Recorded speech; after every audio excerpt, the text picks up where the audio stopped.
Somewhere in the coastal regions of South Carolina, buried in plantation ledgers that few historians have examined, there exists a record that contradicts everything we think we know about the antebellum South. 52 deaths, all attributed to one man, all recorded with clinical precision in handwriting that never wavered, never showed remorse. The entries span 7 years, and every single one ends with the same notation: body disposed of in accordance with standard procedure. What makes these deaths extraordinary isn't just their number, it's that they were legal, witnessed by hundreds and celebrated by some of the wealthiest families in the state. For over a century, descendants of those families have kept these records hidden, and the reasons why might be more disturbing than the deaths themselves.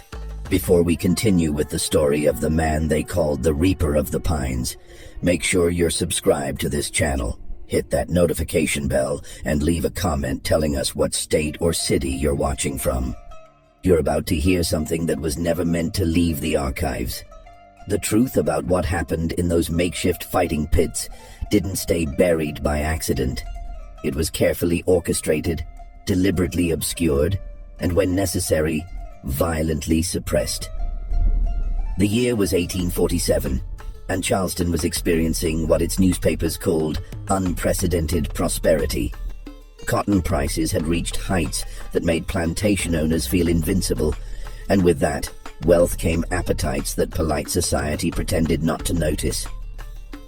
The city's elite gathered in parlors decorated with French wallpaper and English furniture, sipping imported brandy while discussing their latest acquisitions: land, slaves, and, increasingly, entertainment that couldn't be mentioned in mixed company.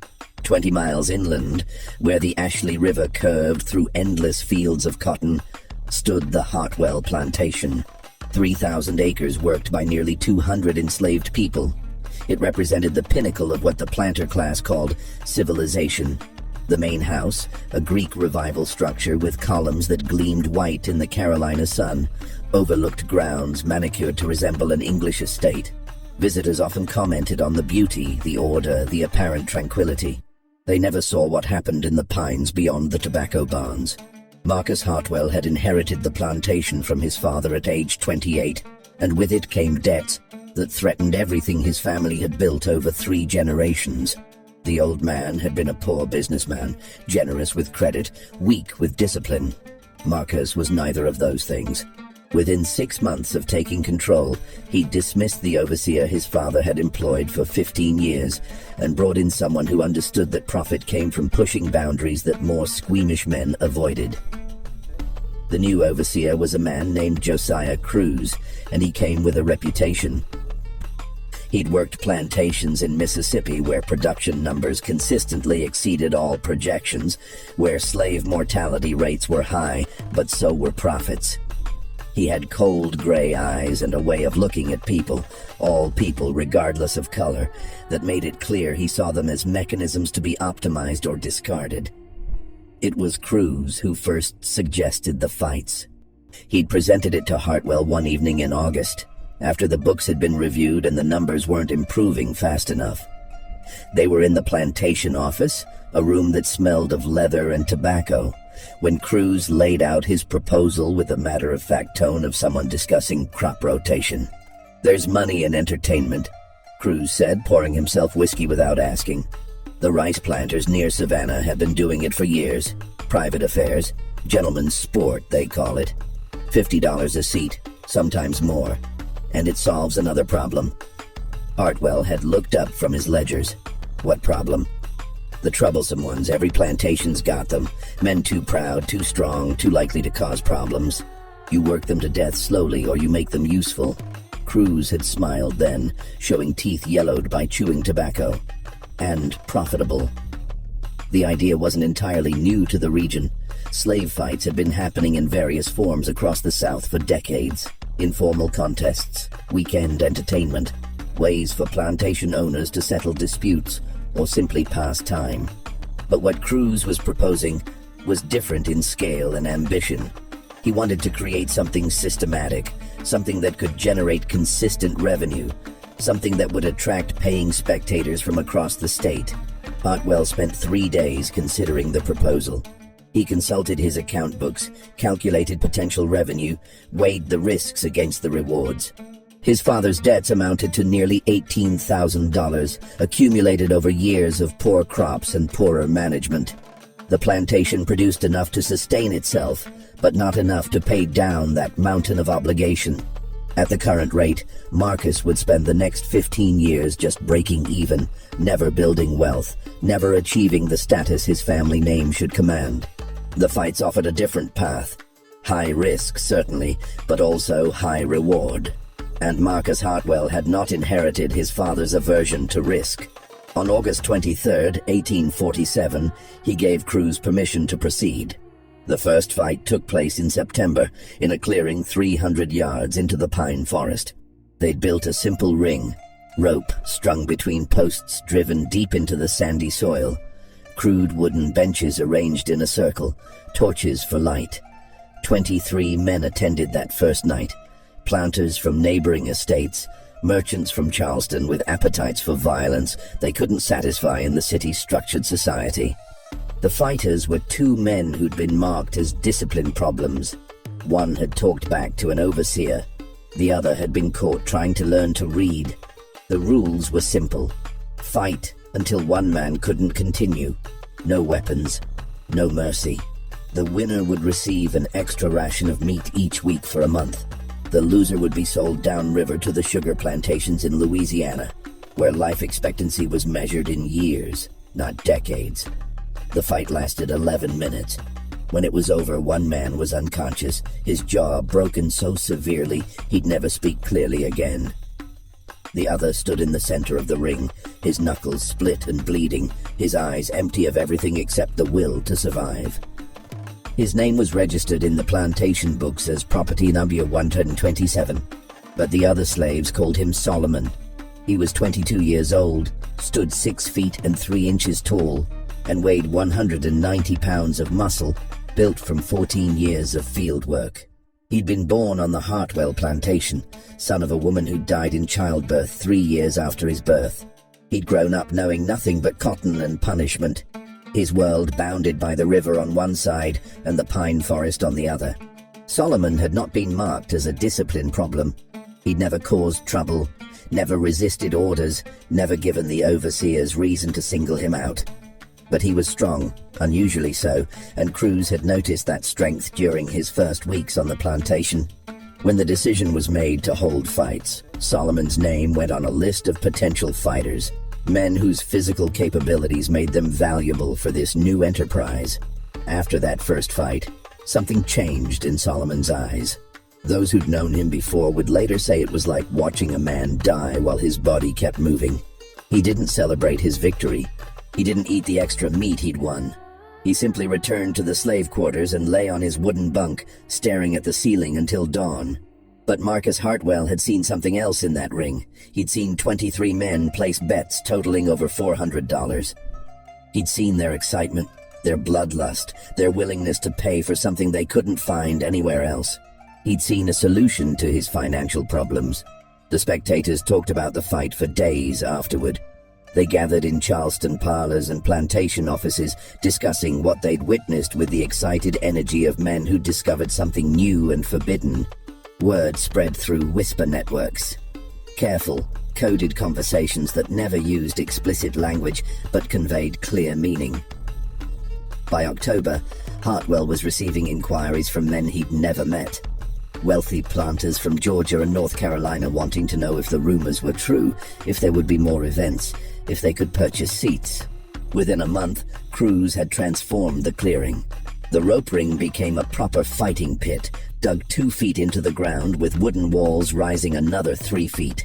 The depression in the earth served multiple purposes. It gave spectators better sight lines, contained the violence within a defined space, and made it harder for fighters to escape. Proper seating was constructed, arranged in tiers so every spectator had a clear view. A small building went up nearby, part storage, part preparation room, part holding cell for the fighters. The construction took 3 weeks and cost nearly $200 in materials and labor. Hartwell paid it without hesitation. He could see the investment would pay for itself within months, perhaps weeks. The invitations for the second fight went out in mid-October, printed on expensive paper, delivered by trusted slaves. They promised an evening of entertainment unlike any available in Charleston, and requested the discretion of all recipients. The price per seat had increased to $75. Every seat sold out within 4 days. Solomon fought again on October 28th against a man from a neighboring plantation who'd killed an overseer with a shovel. The crowd was larger this time, 37 men, including a state legislator and 2 judges. The presence of such prominent citizens gave the event a veneer of legitimacy, an unspoken endorsement that what was happening here fell within the bounds of acceptable behavior for men of their class. The fight was faster than the first, more brutal.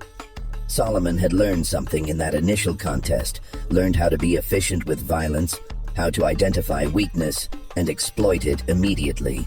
The fight lasted 6 minutes and left his opponent broken on the floor of the pit, breathing but unconscious, his ribs fractured in multiple places. The crowd loved it. Bets had totaled over $800, and the winners collected their money with satisfied grins. Several spectators approached Hartwell after the fight, congratulating him on the entertainment, asking when the next event would be scheduled, offering to bring friends who would pay premium prices. By November, Solomon had fought 4 times. By December, 6. Each fight brought more spectators, higher stakes, bigger bets. The pit that had started as an experiment was becoming an institution, a regular fixture in the social calendar of South Carolina's wealthy elite. Hartwell commissioned a proper ledger dedicated solely to recording the events, dates, fighters, outcomes, revenue. He hired a clerk from Charleston, a thin man with neat handwriting and no apparent moral qualms, to maintain the records. The entries were clinical, businesslike, stripping all humanity from what they documented. Each fight became a transaction, a line item in an accounting of violence. The entries from that first year paint a picture that surviving documents can barely convey. Each fight was recorded with surgical precision.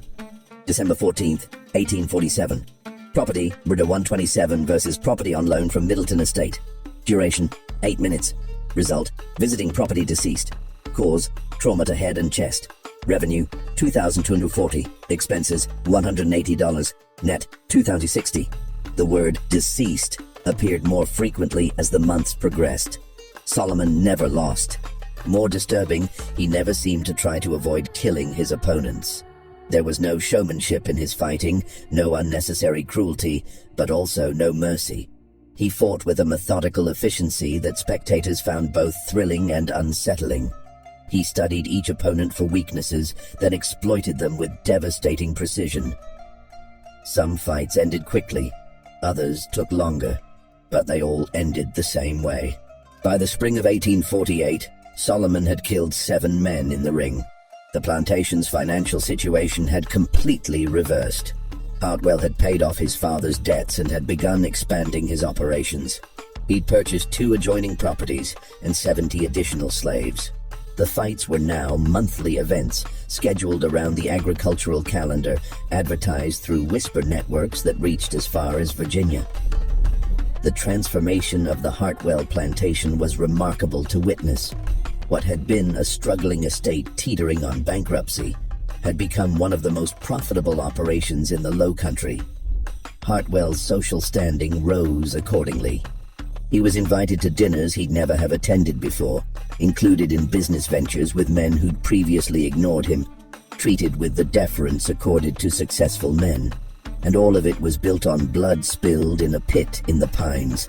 But something was happening to Solomon that Cruz noticed before anyone else. The man was changing, and not just emotionally. His body was adapting to the violence in ways that seemed almost impossible. His hands, constantly broken and re-broken, had developed calluses thick as shoe leather. His pain tolerance had increased to the point where blows that should have staggered him barely registered.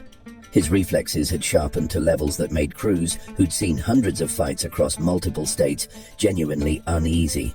"He's becoming something else," Cruz told Hartwell one night after a particularly brutal fight. They were in the plantation office, counting the evening's revenue. The others are afraid of him. Not just the fighters, all of them. They won't look at him, won't speak to him. Hartwell had laughed, drunk on whiskey and profit. Fear is useful, keeps them in line. This isn't that kind of fear, Cruz insisted. This is the fear you see before a rebellion. They think he's cursed, or blessed. They're not sure which, and that makes them dangerous.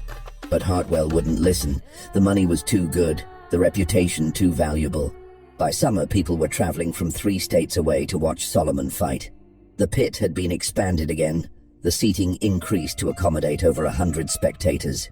The price per seat had risen to $100, and still every event sold out within days of announcements. The social dynamics of the fights had evolved into something complex and revealing. The spectators weren't just coming for violence, they were coming for community, for the shared experience of witnessing something forbidden. Friendships formed in those torchlit clearings. Business deals were negotiated between fights.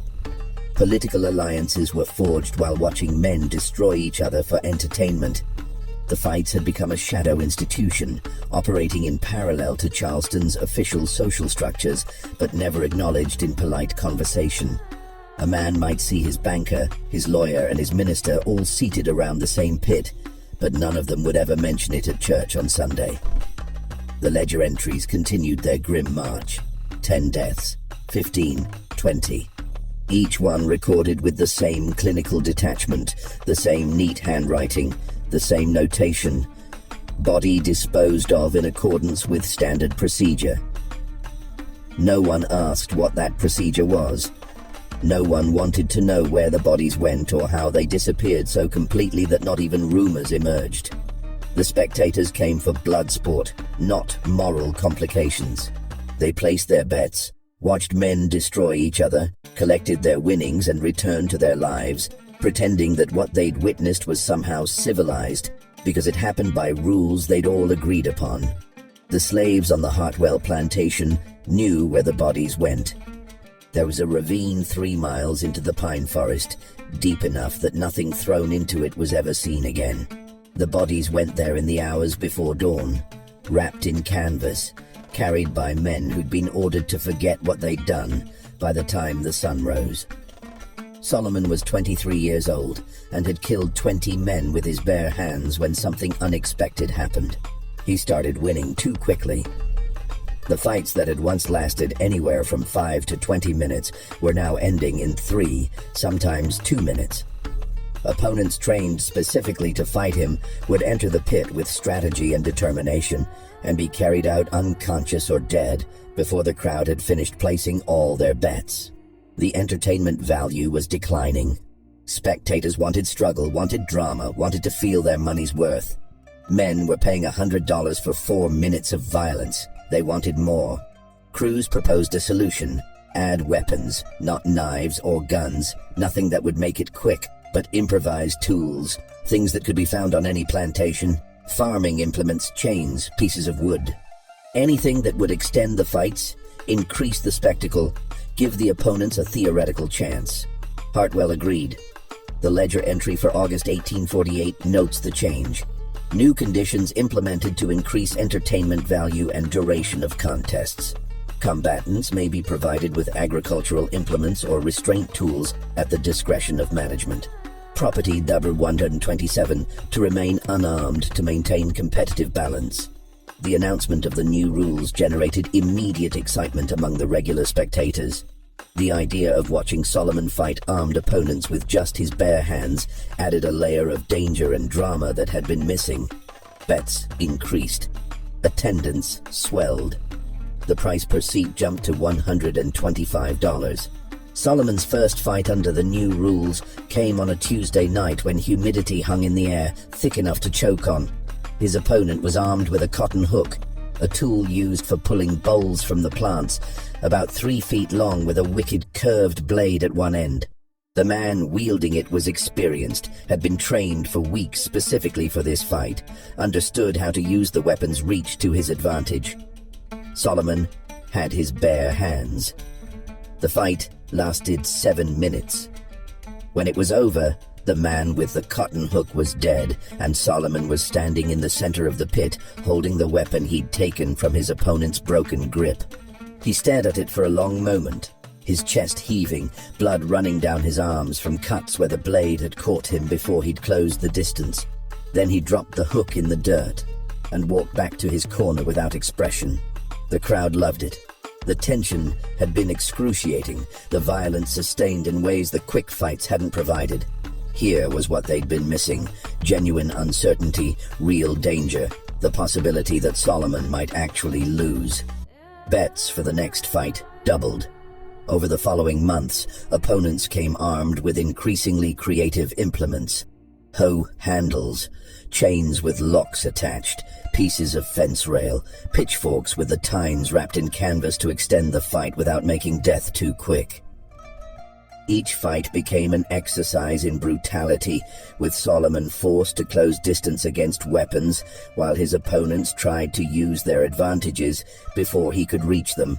The fights got longer, more violent, more profitable, and Solomon kept winning. By the fall of 1849, he'd been fighting for 2 years. The count stood at 32 confirmed deaths. The ledger recorded them all, along with increasingly impressive revenue numbers. Hartwell had become one of the wealthiest planters in the region. He'd built an addition onto the main house, purchased a property in Charleston for the winter season, and begun entertaining political ambitions. The fights had become legendary. Men traveled from as far as Tennessee and Kentucky to witness them.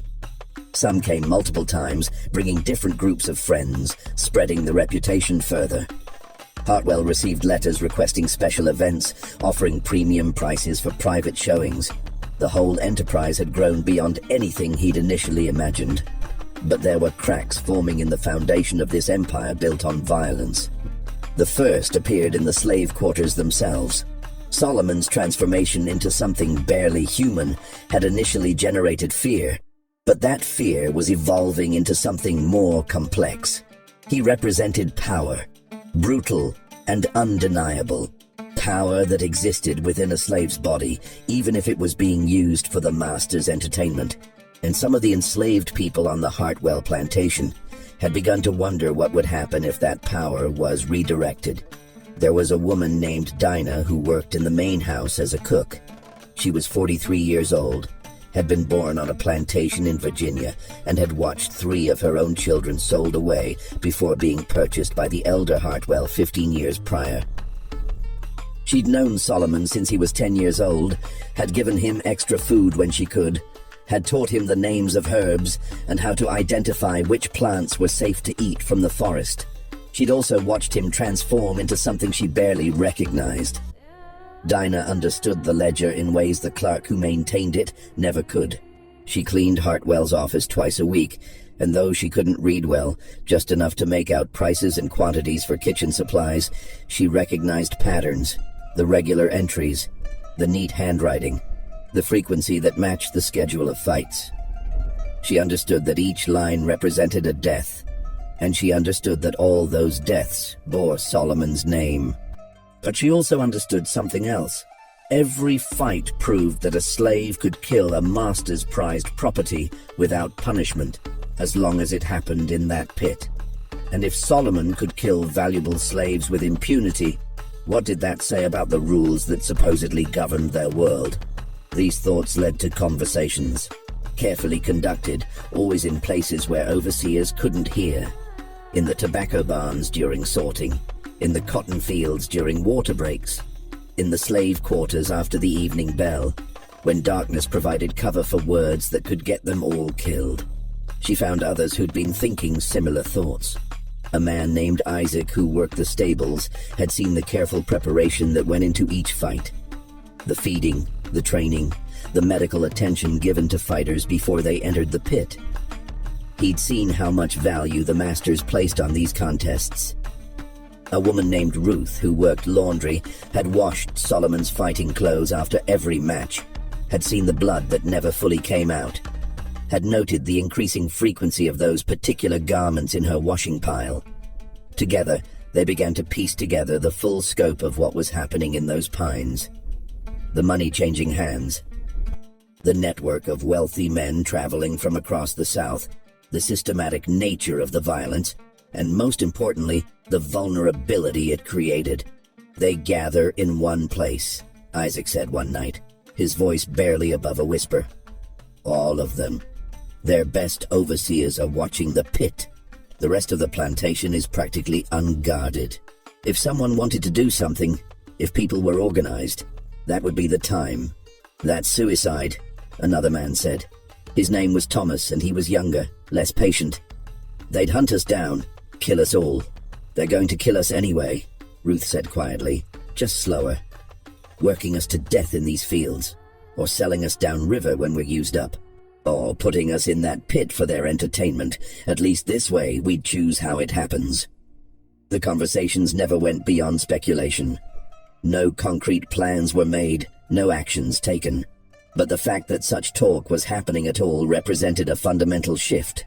The fights had done something Hartwell and Cruz never anticipated. They demonstrated that the power structure could be challenged, that violence could flow in directions other than master to slave.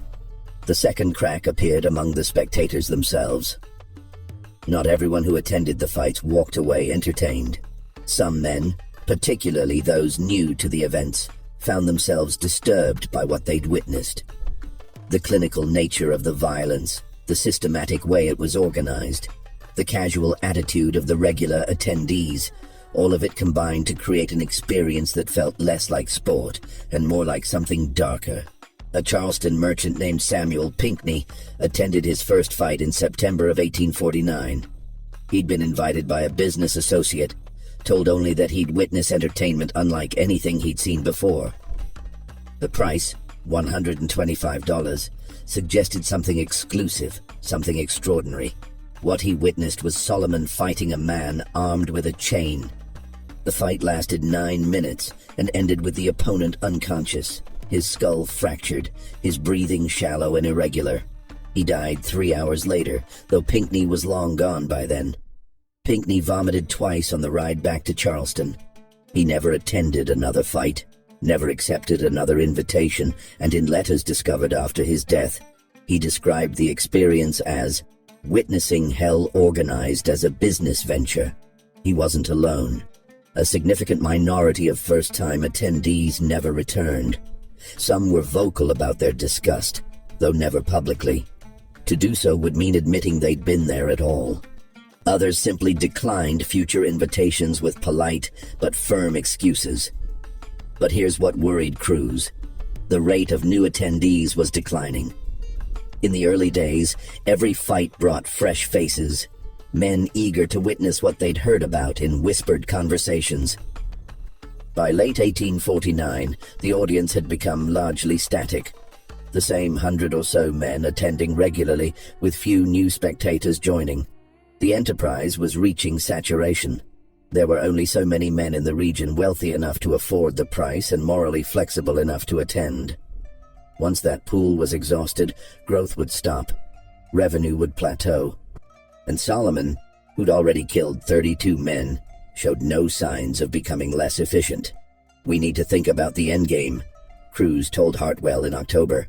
They were reviewing the books, noting that while revenue remained high, it had stopped growing. "This can't continue indefinitely. Eventually, something breaks. Then we find new markets," Hartwell said. "Expand into Georgia, North Carolina. There are wealthy men everywhere with appetites for this kind of entertainment. That brings risks. The more people who know, the more likely someone talks to the wrong person. A journalist, a minister, a politician looking to make a name for himself. Right now, this stays quiet, because everyone involved benefits from silence. But the larger it grows, the harder that becomes to maintain. So what do you suggest?" Cruz was quiet for a long moment. "I suggest we've made enough money. We shut it down before it becomes a problem we can't control." Hartwell's laugh was dismissive. "You want to walk away from $50,000 a year? More? You want to waste what we've built? I want to survive. And I'm not sure we can if this continues." But Cruz's warnings fell on deaf ears. Hartwell was addicted to more than just the money. He was addicted to the status. The secret knowledge that he'd created something unique, the power of hosting events that the wealthiest men in the South would travel hundreds of miles to attend. That addiction would prove catastrophic. The real problem, the one neither Hartwell nor Cruz fully understood, was happening inside Solomon himself. For 2 years, he'd existed in a state of mechanical shutdown, doing what was required without thought or feeling. The fights were just another form of labor, brutal but necessary for survival. He'd stopped being a person and become a function, a machine designed to inflict violence efficiently. But machines don't dream, and Solomon had started dreaming again. The dreams were fragments at first, images of his mother whose face he'd almost forgotten. Memories of childhood, of days before the fights when his existence had contained something other than violence and waiting. These fragments grew more vivid, more frequent, more impossible to ignore. He began to remember what he'd been, and remembering what he'd been forced him to see what he'd become. The crisis came to a head in late October, during a fight that should have been routine. Solomon's opponent was a man from a Georgia plantation, someone with a solid record of victories. The fight began normally. The bell rang, the crowd roared, the opponent advanced with his weapon, a hoe handle, held ready. Solomon stood in his corner and didn't move. 5 seconds passed. 10. The crowd's noise began to fade as people realized something unexpected was happening. The opponent hesitated, confused by the lack of resistance. Cruz shouted orders from outside the pit. Hartwell stood up from his seat, his face flushing with anger. Then Solomon spoke, his voice rough from disuse but clear enough to carry, "I'm done." The pit went absolutely silent. "Property 127, Hartwell said, his voice shaking with rage barely held in check. "You will fight, now." "No." That single word, that simple refusal, changed everything. It wasn't shouted, it wasn't defiant. It was just final, a statement of fact. Solomon would not fight. Not today, not ever again. What happened next unfolded with the surreal quality of a nightmare. Solomon walked to the wall of the pit, gripped the top, and pulled himself out. 3 overseers moved to intercept him. He walked through them like they weren't there, breaking one man's arm and dislocating another's shoulder with casual efficiency, never breaking stride. He walked across the clearing, past the seated spectators who scrambled out of his path, through the pine forest, and disappeared into the darkness beyond the torchlight. The crowd sat in stunned silence for perhaps 30 seconds. Then chaos erupted. Some men demanded refunds, others wanted to know what was being done to apprehend the escapee. A few, drunk enough to speak honestly, admitted they were terrified by what they'd just witnessed. Not the violence, but the calm determination with which Solomon had simply walked away from 2 years of conditioning, 2 years of forced obedience, 2 years of being treated as property. He'd reminded everyone present that he was something more dangerous than a trained fighter. He was a human being who'd decided he'd had enough.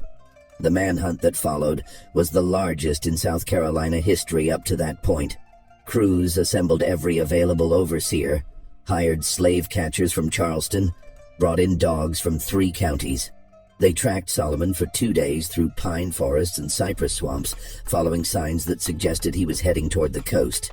The search became increasingly desperate as hours turned into days. Every plantation in the region was put on alert. Patrols doubled. Curfews were enforced with brutal efficiency. The other slaves on the Hartwell plantation were questioned repeatedly, sometimes violently.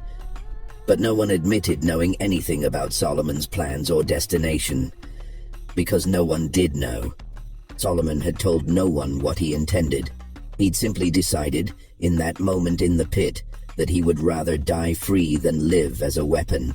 They found him on the 3rd day, in a clearing beside a tributary of the Ashley River. He was sitting on a fallen log, his hands resting on his knees, waiting. He didn't run when they approached. He didn't fight when they surrounded him. He simply stood up and allowed himself to be chained. "Why'd you stop?" one of the slave catchers asked, genuinely curious. "You could have made it to the coast, could have tried for a ship, tried for freedom." Solomon's response was quiet. This is freedom, choosing when it ends.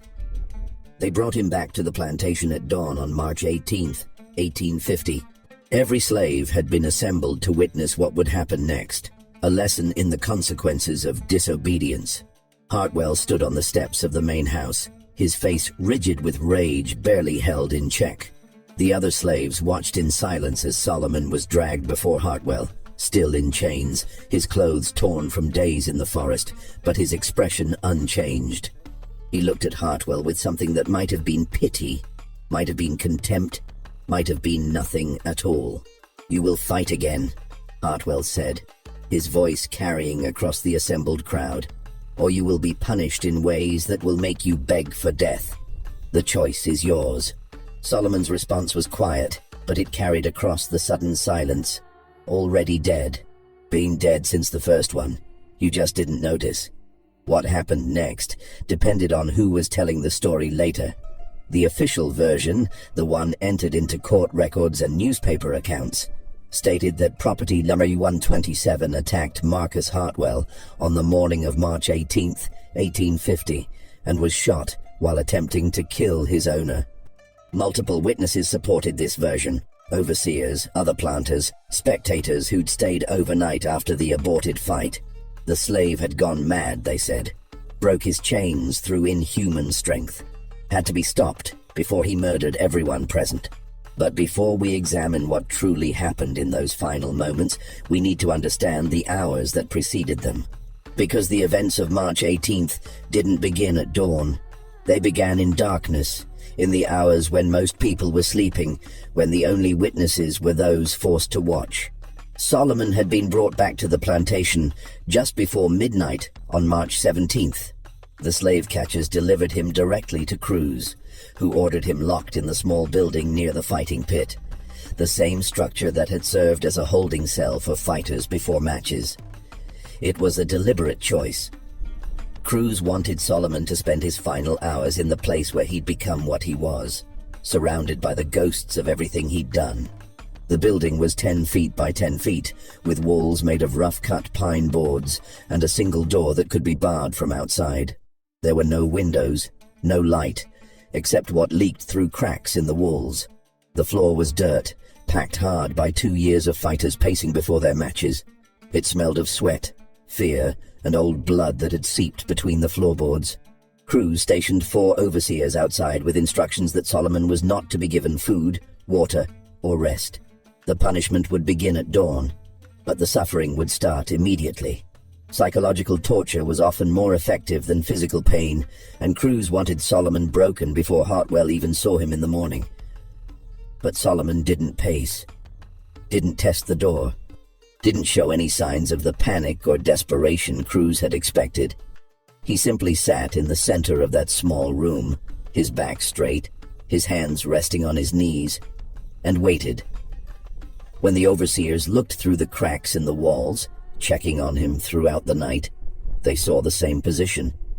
He might have been meditating. He might have been praying.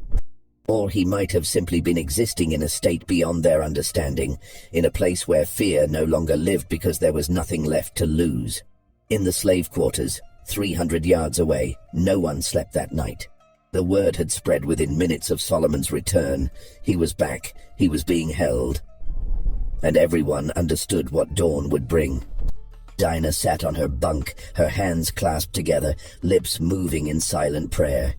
Isaac stood outside the quarters, staring toward the pines where that small building stood, wondering if there was anything that could be done, knowing there wasn't.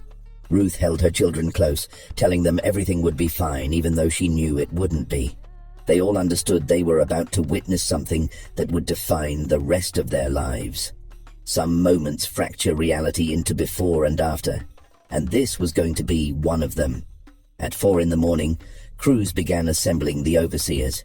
Every man who worked on the plantation was summoned, 12 in total, plus the 4 who'd been guarding Solomon all night. He wanted overwhelming force, wanted no possibility of Solomon escaping again, wanted every slave to see that resistance was futile. At 5, as the first grey light began to filter through the pine trees, Hartwell emerged from the main house. He was dressed impeccably, as if heading to church rather than an execution. He'd spent the night composing letters to the spectators who'd been present for the aborted fight, carefully worded explanations that would preserve his reputation while acknowledging that the enterprise was concluded. The letters would be sent later that day, each one assuring the recipient that their discretion in this matter was appreciated and expected. At 5:30, every enslaved person on the Hartwell plantation was ordered to assemble in the open area between the main house and the slave quarters. Nearly 200 people gathered in the pre-dawn darkness, standing in family groups, holding children who didn't understand why they'd been woken so early. The overseers formed a perimeter around them, rifles visible and ready. At 6 o'clock, as the sun broke over the horizon, Solomon was brought out. He had to be dragged. Not because he resisted, he made no attempt to fight, but because 3 days in the forest followed by a night without food or water had weakened him to the point where walking was difficult. His wrists were shackled, his ankles chained together with just enough slack to shuffle. 4 overseers surrounded him, hands on their weapons, watching for any sign of the violence that had defined his existence for 2 years. But Solomon's eyes were calm, empty of fear, empty of anger, empty of everything except a quiet acceptance that made some of the watching slaves weep openly. Hartwell stood on the steps of the main house, elevated above the assembled crowd. He waited until Solomon was positioned in the center of the open area, clearly visible to everyone present, before he spoke. "This man is property number 127. Hartwell's voice carried across the morning air, cold and formal. "For 2 years, he has served profitably. He has been fed well, housed adequately, and treated with the consideration appropriate to valuable property. In return, he was required only to perform the tasks assigned to him. Simple obedience, nothing more." He paused, letting the words settle. Several of the white spectators who'd stayed overnight stood near the main house, watching with the detached curiosity of men viewing a necessary but unpleasant business transaction. 3 nights ago, this property refused a direct order. He abandoned his post. He fled into the wilderness. These actions cannot be tolerated. Discipline must be maintained. Order must be preserved. Every person here must understand the consequences of disobedience. What happened next would be disputed in the years that followed, with details changing depending on who was telling the story. But certain facts remained consistent across all versions. Solomon was tied to a post that had been erected specifically for this purpose, his arms stretched above his head, his feet barely touching the ground. The position was designed to be painful even before punishment began, the body's weight pulling on shoulders and wrists, making it difficult to breathe deeply. Crews approached with a whip, not the standard overseer's whip used for field discipline, but something heavier, designed for maximum impact. 15 strokes were announced. Each one would be counted aloud so everyone present would know exactly what disobedience cost. The first stroke fell at 6:15. The sound of leather hitting flesh carried across the silent gathering like a thunderclap. Solomon made no sound. The second stroke came 30 seconds later. Still no sound. By the 5th stroke, some of the watching slaves had turned away, unable to witness what was happening. The overseers forced them to turn back, made them watch, made sure the lesson was being learned. By the 10th stroke, blood was running down Solomon's back, soaking into his torn pants, dripping onto the ground. His body hung limp from the ropes, the only movement the rise and fall of his chest as he struggled to breathe. But he still made no sound, no cry, no plea for mercy. His silence was more disturbing than screaming would have been, because it suggested he'd moved beyond pain into some realm where physical suffering couldn't touch him. The 15th stroke fell at 6:45. 30 minutes of systematic brutality, measured and controlled, designed not to kill, but to break. When it was finished, crews stepped back, breathing hard from the exertion, and waited for Hartwell's next instruction. "Cut him down," Hartwell ordered. "Let him stand on his own. Let everyone see what happens to those who think they can refuse." 2 overseers cut the ropes. Solomon collapsed immediately, his legs unable to support his weight. He lay in the dirt, blood pooling around him, his chest heaving. The assembled slaves watched in horrified silence. Some of the children were crying. Their parents held them close, whispering that it would be over soon, lying because there was no truth that would make this bearable. "Stand up," Hartwell commanded. "Property 127, you will stand." Solomon didn't move. Couldn't move, perhaps. The overseers looked at each other, uncertain. Cruz stepped forward, ready to drag Solomon to his feet, to prop him up if necessary. And then Solomon moved. It took him nearly a minute. His arms, shaking and weak, pushed against the ground. His legs, barely functional, slowly straightened. His back, torn and bleeding, bent as he rose. The effort was visible, excruciating, impossible. But he did it. He stood, and when he was finally upright, swaying but standing, he raised his head and looked directly at Marcus Hartwell. The expression on Solomon's face in that moment would be remembered by everyone who saw it. It wasn't hatred, though hatred would have been understandable. It wasn't defiance, though defiance was what Hartwell had been trying to break. It was something else, something that looked almost like pity. "You still don't understand," Solomon said, his voice rough but clear enough to carry. "You can't break something that's already broken. You can't kill something that died 2 years ago. You think this—" He gestured weakly at his ruined back. "This hurts worse than what you made me do in that pit." "Silence," Hartwell commanded, his voice sharp. "You will be silent." 36 men, Solomon continued as if Hartwell hadn't spoken.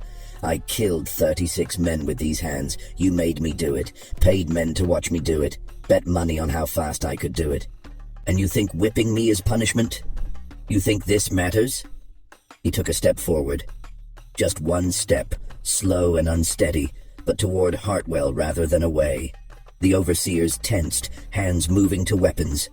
The assembled slaves held their breath. "The only choice you left me was how I died," Solomon said. "Fighting in your pit, killing for your entertainment until someone finally killed me. Or refusing, choosing, taking back the one thing you couldn't buy or sell or control." He took another step. His legs were shaking, his body was failing, but he moved forward with the determination of a man who'd decided something and wouldn't be deterred. "So go ahead," Solomon said. "Finish it, because I'm not your property anymore. Haven't been since I said no. You can kill me, but you can't own me. Not ever again." That was when the shooting started. The official version claimed Solomon lunged at Hartwell, that his intent to kill was obvious, that the overseers acted in defense of their employer's life. Court documents would later state that Property 127 had broken free of his restraints, which was technically true since he'd been cut down from the post, and posed an immediate threat to multiple individuals. But the people who were there, who watched it happen, told a different story. They said Solomon took 6 steps total. Slow steps, painful steps, each one requiring visible effort. They said he never raised his hands, never showed any sign of attacking. They said he was simply walking, making a point, demonstrating that he could still choose his own path even if that path led to death. They said the first shot hit him in the chest but didn't stop him. The second caught his shoulder, spinning him partially around but not dropping him. The third, fourth, and fifth struck in rapid succession, and finally his legs gave out, and he fell to his knees. But he didn't fall forward. Even then, even shot 5 times, he stayed upright on his knees, his head raised, his eyes fixed on Hartwell. The 6th shot came from Hartwell himself, who'd drawn a pistol from inside his coat. It struck Solomon in the chest, directly over his heart. The impact knocked him backward, and he fell into the dirt that was already stained with his blood. The silence that followed lasted perhaps 10 seconds. Then someone screamed, one of the enslaved women, a sound of pure anguish that shattered the frozen moment. Children began crying. Men who'd stood silent through the whipping turned away, unable to watch anymore. Cruz approached Solomon's body carefully, pistol drawn, ready for any sign of continued threat. But there was none. Solomon lay on his back, his eyes open but empty, his chest still, his battle finally finished. "Get everyone back to work," Hartwell said, his voice shaking despite his attempt at control. "This matter is concluded. Anyone who speaks of it will join him." But the threat was empty, and everyone knew it. You can't threaten silence from 200 witnesses. You can't erase what they've seen. You can't make them forget what you made them watch. The paperwork was filed within days. The case was closed within weeks. Property Bureau 127 had been lawfully destroyed while posing an immediate threat to life. No investigation was warranted. No questions were raised. The official record was clean, clinical, final. But the unofficial record, the one that mattered to the people who'd been there, was just beginning. The ledger entry for March 18th, 1850, is different from all the others. The handwriting is the same, still neat, still clinical, but the entry is brief. Property, 127 deceased. Burial immediate. Revenue from evening event, $0. Security expenses, 340. Total fights, 36. Total deaths attributed, 52, including subject. Final notation, enterprise concluded. That final notation, enterprise concluded, represented the end of more than just the fighting pit. It marked the end of Hartwell's expansion, the end of his social climbing, the end of the fortune he'd been building on blood and brutality. The fighting pit was filled in that same day. Crews supervised the work personally, watching as slaves shoveled dirt into the depression, covered the wooden walls, erased the physical evidence of what had happened there. The seating was dismantled by the end of the week. The small building where fighters had been held was torn down and burned. By April, nothing remained in that clearing except disturbed earth and tree stumps. But physical evidence was just one problem. The bigger problem was the witnesses. 200 enslaved people had watched Solomon die. They'd heard his final words. They'd seen his refusal to be broken. And within days, the story had spread to neighboring plantations, carried by slaves who had contact during Sunday gatherings, by workers who were loaned out for projects, by the invisible network of communication that existed beneath the master's awareness. Within a month, the story had reached plantations 50 miles away. Within 3 months, it had crossed state lines. The details changed slightly with each telling. Some versions had Solomon taking 8 steps instead of 6. Others claimed he'd smiled before the final shot. But the core remained consistent. A slave had refused to fight, had chosen death over compliance, and had done so with a dignity that shook everyone who witnessed it. Hartwell felt the change immediately, though he couldn't quite articulate what had shifted. The slaves on his plantation worked as they always had, followed orders, showed no overt signs of rebellion. But something in the atmosphere had transformed. The fear that had kept them compliant before had been replaced by something else. Not quite defiance, not quite hope, but an awareness that they were human beings capable of choice, even when those choices led to terrible consequences. Small acts of resistance increased. Nothing dramatic enough to punish severely, but enough to notice. Tools took longer to be found. Tasks took slightly more time to complete. Orders were followed to the letter, but without the efficiency or eagerness that had characterized work before. It was as if the entire enslaved population had decided, collectively and silently, to do exactly what was required, and not one bit more. Production numbers dropped by 8% in the first month after Solomon's death, 12% by the second month. Hartwell brought in additional overseers, increased surveillance, implemented harsher discipline policies. The numbers stabilized but never recovered to their previous levels. More significantly, the flow of escaped slaves from the Hartwell plantation increased dramatically. 3 people fled in April, an unprecedented number for a single month. 2 in May, 4 in June. Not all of them made it to freedom. Several were caught and returned. But the attempts themselves represented a fundamental shift in thinking. Solomon's choice had shown them that resistance was possible, even if the price was high. The spectators who'd been present for that final aborted fight spread their own version of events. In Charleston parlors and plantation offices, they discussed what they'd witnessed with the nervous energy of men who'd seen something that challenged their worldview. Some insisted Solomon had been insane, that his behavior proved the necessity of strict discipline and control. Others were less certain, troubled by memories they couldn't quite shake. Samuel Pinckney, the merchant who'd attended his first fight in September, wrote a letter to a friend in Boston 3 weeks after Solomon's death. The letter, discovered decades later in a private collection, was remarkably frank. "I cannot reconcile what I witnessed. The man they killed was property under the law, yet he displayed more dignity in death than most free men show in life. I paid to watch human beings destroy each other for entertainment, and I called it sport. God help me, I thought myself civilized while participating in barbarism. I do not know what this makes me, but I know I cannot continue as I was." Pinckney wasn't alone in his crisis of conscience. At least 6 men who'd regularly attended the fights became involved in anti-slavery activities in subsequent years. Not all of them became full abolitionists.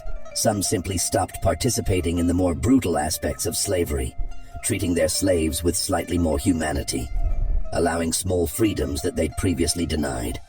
But the seed of doubt had been planted, and in some cases it grew into genuine moral transformation. 2 of those men wrote memoirs in their later years. Neither mentioned the fights explicitly or named the Hartwell plantation, but both included passages that clearly referenced what they'd witnessed.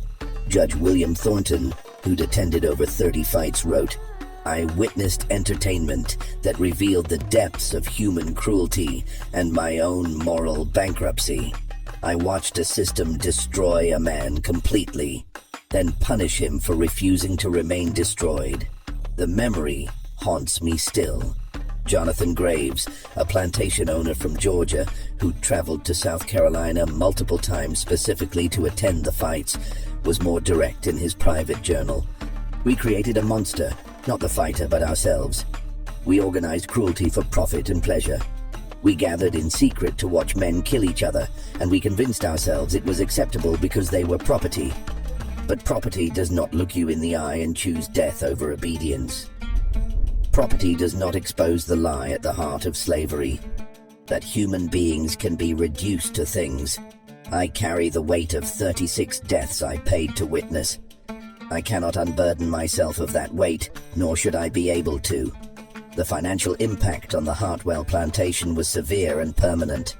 The fights had generated approximately $50,000 per year at their peak, equivalent to more than the plantation's cotton production. That income vanished overnight, leaving Hartwell with operating costs calculated for a much larger revenue stream. Within a year, he was forced to sell one of the properties he'd purchased during the profitable years.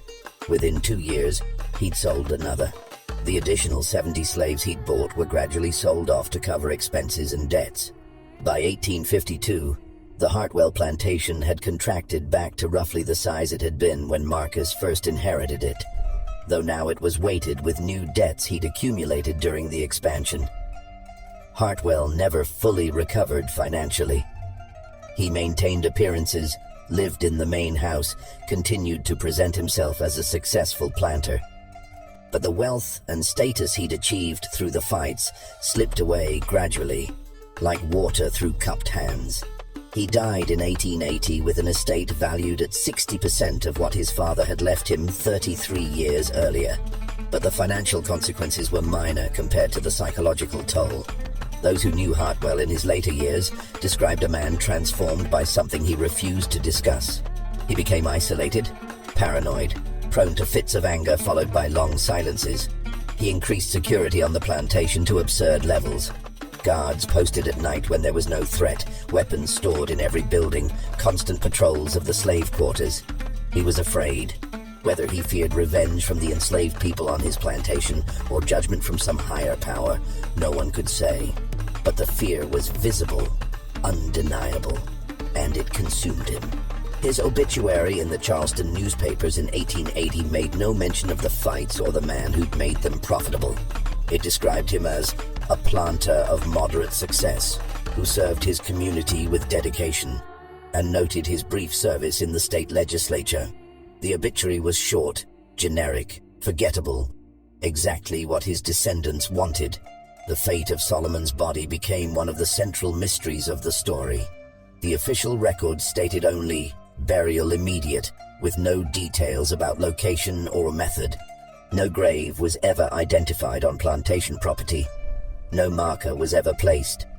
For over a century, the assumption was that Solomon had been buried in the ravine where the other bodies had been disposed of, thrown into that deep cut in the earth where nothing was ever recovered. But the oral histories preserved in the slave community told a different story. According to these accounts, Dinah and several others retrieved Solomon's body that night after the overseers had left their posts, while Hartwell was locked in his office, drinking himself into unconsciousness. They washed the blood from his skin, wrapped him in clean cloth, and buried him in a location known only to themselves, somewhere in the pine forest, far from the fighting pit, in a place where his spirit could rest without being haunted by what he'd been forced to do.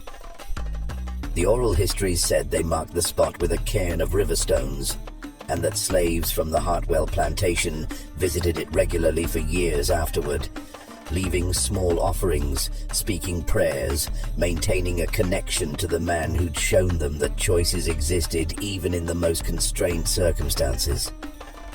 Whether this story was true couldn't be verified.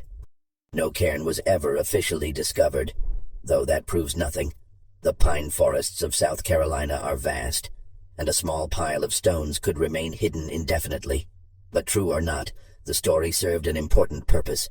It gave Solomon's death meaning beyond what Hartwell intended, transformed him from a cautionary tale about disobedience into a symbol of resistance and dignity. The ledger itself survived through a combination of institutional neglect and family pride.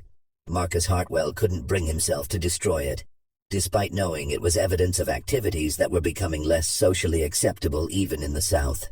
The ledger represented his success, his wealth, his brief period of status and power. Destroying it would mean admitting that all of that had been built on something shameful. So he kept it, locked in a trunk with other plantation documents. His son inherited it and kept it for the same reasons. His grandson kept it. Each generation aware of what it represented, none willing to destroy evidence of the family's wealth and status, all hoping it would simply be forgotten in some dusty archive where no one would ever look. But documents don't forget.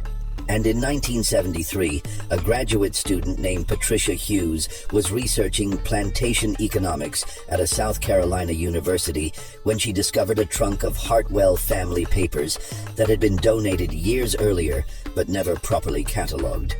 Most of the documents were routine: crop records, bills of sale, correspondence about mundane business matters. Then she found the ledger. It took her 3 hours of reading before she fully understood what she was looking at. The clinical language, the careful notation of deaths, the revenue calculations, all of it painted a picture of systematic violence organized for profit. But what struck her most forcefully were the margins of the later entries, where someone, presumably Marcus Hartwell, had made notes that revealed growing anxiety, attendance declining, security concerns increasing, property number 127 potential risk. The entries stopped abruptly on March 18, 1850, with that final notation: Enterprise concluded. Hughes published her findings in a historical journal in 1974. The article, titled "Blood Sport and Slavery: Evidence of Organized Fighting Pits in Antebellum, South Carolina," created immediate controversy. Some historians questioned the authenticity of the ledger, though subsequent analysis confirmed it was genuine. Others argued about how representative the Hartwell plantation was. Was this an isolated case, or part of a broader pattern? The debate prompted other researchers to look more carefully at plantation records that had been sitting in archives for decades. They found additional evidence. Not many ledgers as complete as Hartwell's, but fragmentary references to fights, to injuries and deaths attributed to training accidents or disputes among property, to revenue from unspecified entertainment expenses. A pattern emerged. The fighting pits had existed at multiple plantations across at least 4 states. The practice was never widespread. Most plantation owners either had moral objections or feared the risks, but it was common enough that the Hartwell case wasn't unique. Dozens of pits operated at various times between 1830 and 1860. Hundreds of enslaved men were forced to fight. The death toll, when researchers tried to calculate it, ran into 4 figures at minimum. The discovery triggered debates that continue today. Museums struggled with how to present this information. Should the violence be displayed explicitly to show the full horror of slavery, or should it be presented more circumspectly to avoid traumatizing visitors? Historical sites grappled with whether to acknowledge the fighting pits that had existed on their properties, knowing such admissions would complicate their narratives and potentially alienate donors.